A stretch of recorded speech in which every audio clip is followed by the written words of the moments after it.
नारायण नारायण नारायण राम राम राम राम राम राम राम राम राम नारायण नारायण नारायण। अब बोलो नारायण। देखो एक मार्मिक बात बतावे सिद्धांत की, बढ़िया। वो बात ये है कि ईश्वर अंश जीव अविनाशी चेतन अमल सहज सुखराशि, ये तो बताया ना। ईश्वर जीव अविनाशी और चेतन अमल और सहज सुखराशि, ये चार बात बताई ना। ईश्वर अंश 5 हो जाए, ईश्वर का अंश है, अविनाशी है, चेतन है, अमल है, सहज सुखराशि है। तो इस बात को पहले मान लेना चाहिए कि वास्तव में परमात्मा का ये अंश है और अविनाशी है और चेतन है और मल रहित है, इसमें दोष नहीं, निर्दोष है और सहज ही सुख रूप है। ये बात मान लेनी चाहिए, है ऐसा।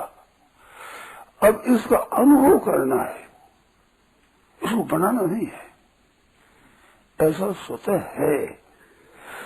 ममेवांशो जीव लोके जीव भूत सनातन, जीव रूप बना हुआ है, पर अंश है मम एव अंश, भगवान का ही साक्षात अंश है। ये बात स्वीकार कर लेनी, मान लेनी चाहिए। इसमें एक बड़ा भारी लाभ है। वो क्या है कि जो मनुष्यों की बैठी हुई बात है कि दोषों को हम दूर करेंगे, आवरणों को दूर करेंगे तब उसकी प्राप्ति होगी, ये नहीं होगा। और है नहीं मूल में, और तो असत जड़ है, उसको स्वीकार करने से दोष पैदा हुए। दोष पैदा हुए, निर्दोषता पैदा नहीं हुई, निर्दोषता तो स्वतः है।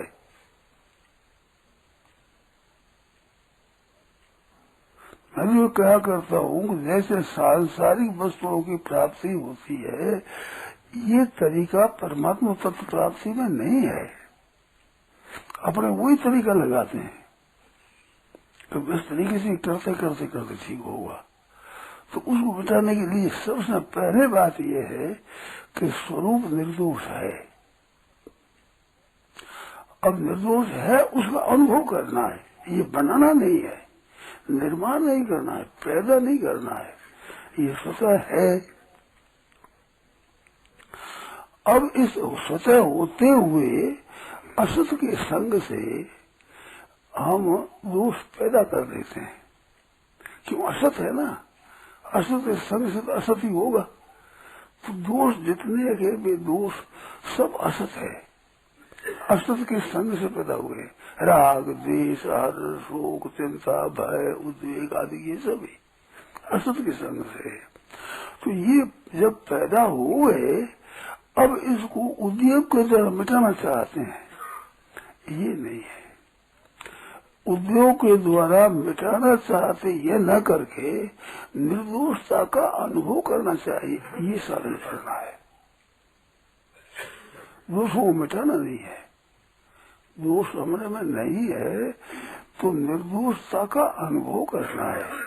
दोषों को नहीं मिटाना है, उनकी उपेक्षा करना है, उनसे तटस्थ होना है, उनसे अलग होना है। दोषों को मिटाने का उद्योग करने से दोष दृढ़ होते हैं। ये जरूरी लक्ष्य में बात आती नहीं है, क्योंकि जब हम उसको दृढ़ मानते हैं तभी तो दूर करते हैं। दूर करते हैं तो उनकी सत्ता पहले मानते हैं ना, है दोष हमारे में, ऐसा मानकर दूर करते हैं।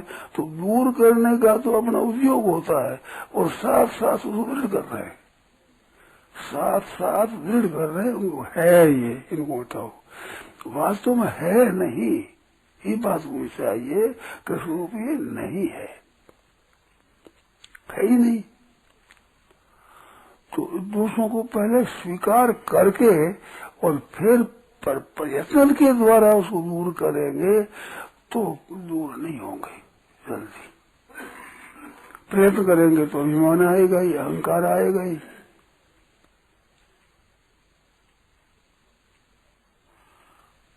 एक दूसरी बात और है, वो ये है कि निर्दोषता तो स्वतः है, सदोषता स्वतः नहीं है। ये बात स्वतः स्वाभाविक निर्दोषता है। जैसे शैत्यसा प्रकृति जल की प्रकृति शीतलता है। अब गर्म होता है तो संबंध से होता है, स्वतः शीतलता है। ऐसे निर्दोषता स्वतः है। दोषों को हम स्वीकार कर लेते हैं, फिर दोष को मिटाना चाहते हैं तो उस निर्दोषता नहीं होती है, दोष और दृढ़ हो जाता है। इस बात से निर्दोषता है, स्वतः है, वो बनाई हुई नहीं है, स्वाभाविक है। क्योंकि आप नींद से उठते हैं तो कौन सा दोष होता है अपने में? अरे बैठे चुपचाप, क्या दोष आता है? दोष तो शरीर से पैदा होते हैं, वास्तविक दोष नहीं है भीतर में। ये बात खूब गहरी से समझना चाहिए। अब करने क्या रहा, जब जब दोष सामने आवे तो उसका त्याग कर दिए, अपने नहीं करना है। राग हो जाए कि नहीं करना है, द्वेष हो जाए कि नहीं करना है, पर इतना नहीं करने से नहीं तो नहीं होगा, वो तो आ जाएगा। तो उसमें समझो ये आगंतुक है। आगमा पाइनो अनित्या, ये चीज बहुत ही बढ़िया है। मात्रा स्पर्शा सुखोंते शीतोष्ण सुख दुखदा आगमा पाइनो अनित्य, आने जाने वाले हैं, अनित्य है। ये बात भी बड़ा अनुभव की है। राग द्वेष काम क्रोध लोभ मोह मद मत्सर आदि दोष ये आगंतुक है, ये तो हम मानते ही है। और आपका स्वरूप आगंतुक नहीं है। निर्दोष अवस्था में आप रहते हैं, सदोष अवस्था में आप रहते हैं, दोषों आने पर भी आप रहते हैं, दोष तरह जाने पर भी आप रहते हैं। तो आप आगंतुक नहीं है, आप तो नित्य है, अविनाशी चेतन अमर सहज सुखराशि है। ये आगंतुक है दोष।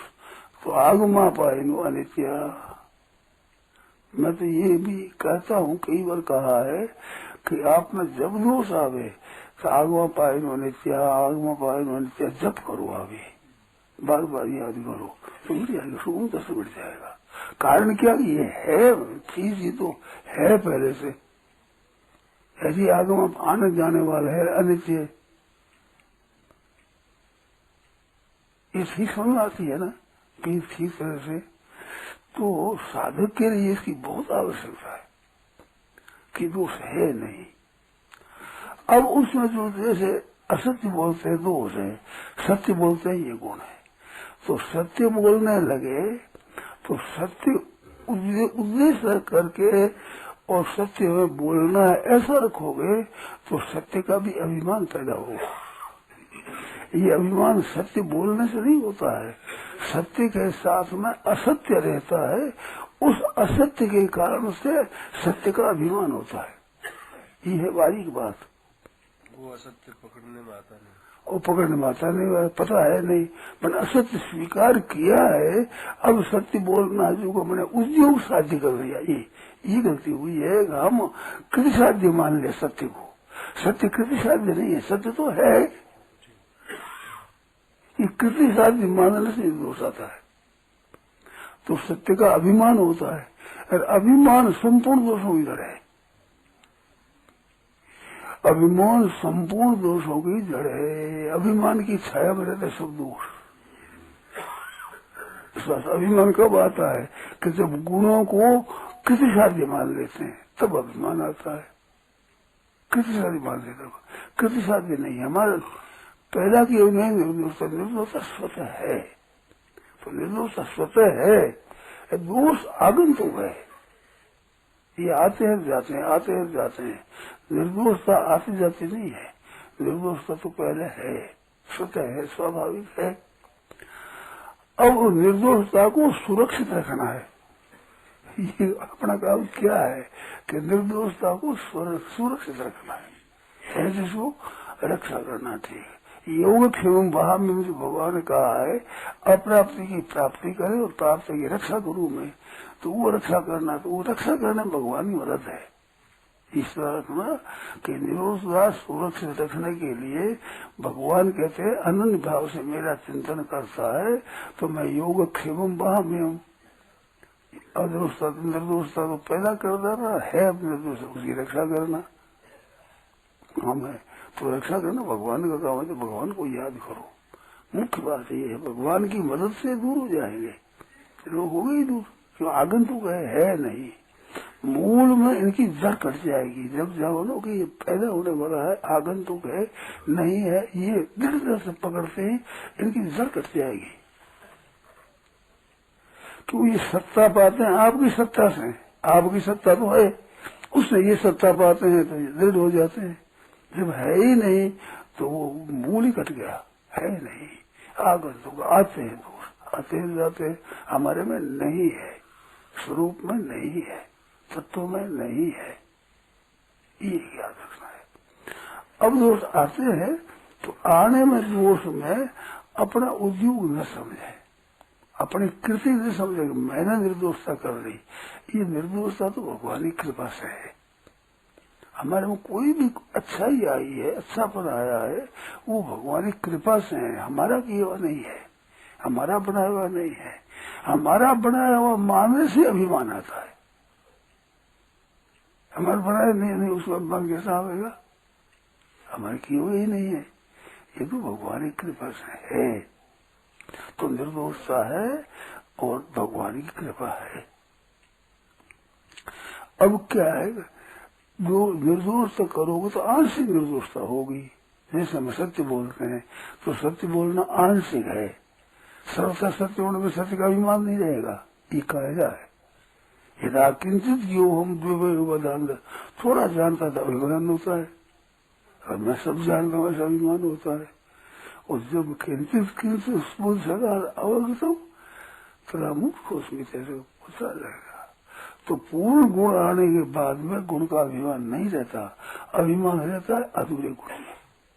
अधूरा गुण है वो अपने पैदा हुआ काम मान लेते हैं, तब अभिमान आता है। पैदा हुआ नहीं है, गुण आने तो सदा है, अवगुण हमने स्वीकार कर लिया है, इसको मिटाना है, आगंतुक है, इनको मिटाना है।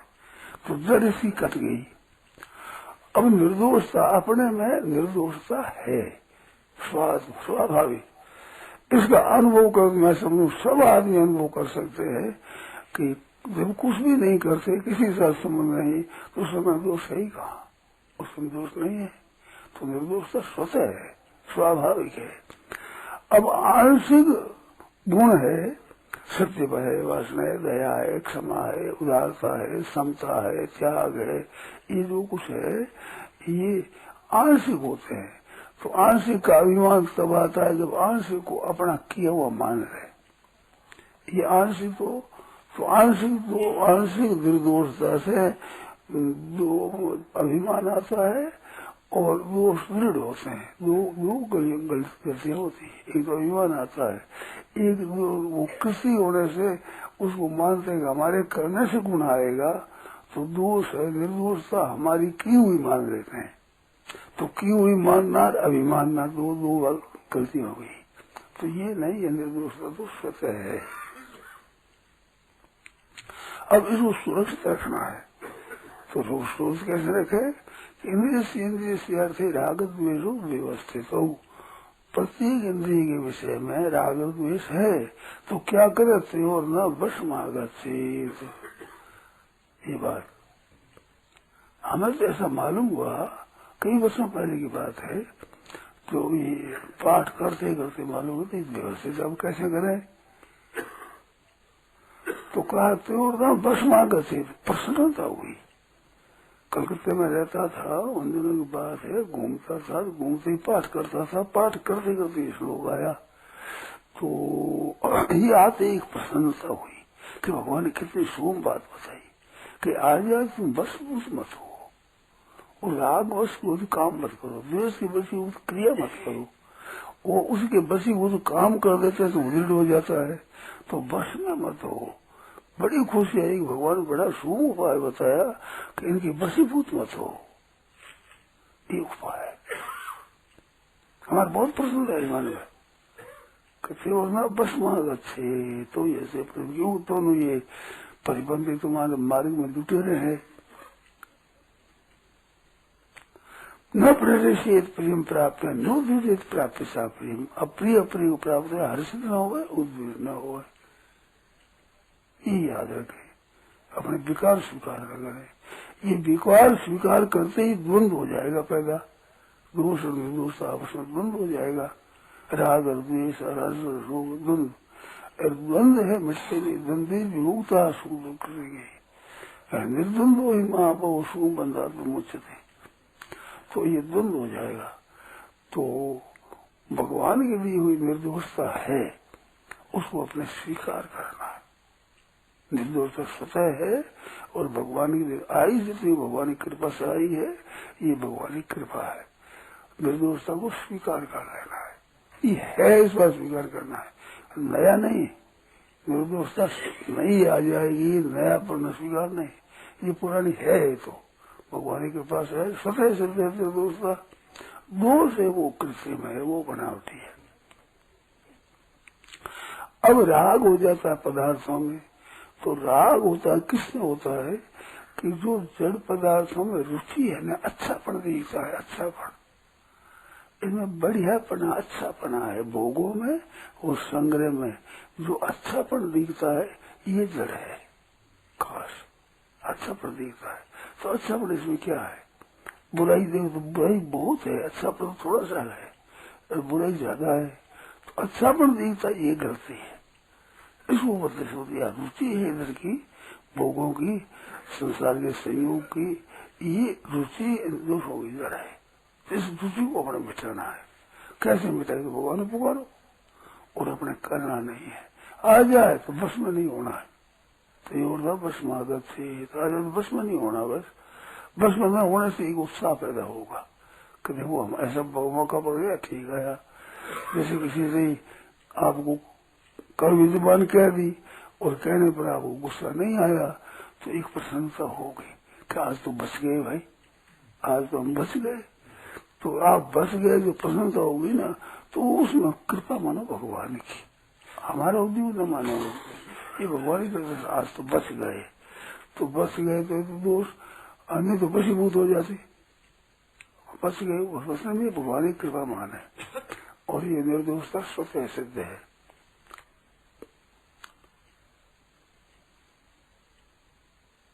अब जो जो दोष आवे कभी भी तो वो दोष से बसीभूत न होए। और निर्दोषता है, अपनी बनाई हुई नहीं है, ये स्वतः सिद्ध है।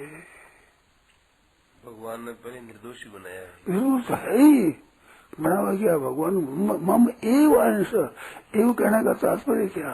साक्षात मेरा अंश है, बिल्कुल मेरा ही अंश है और सनातन है।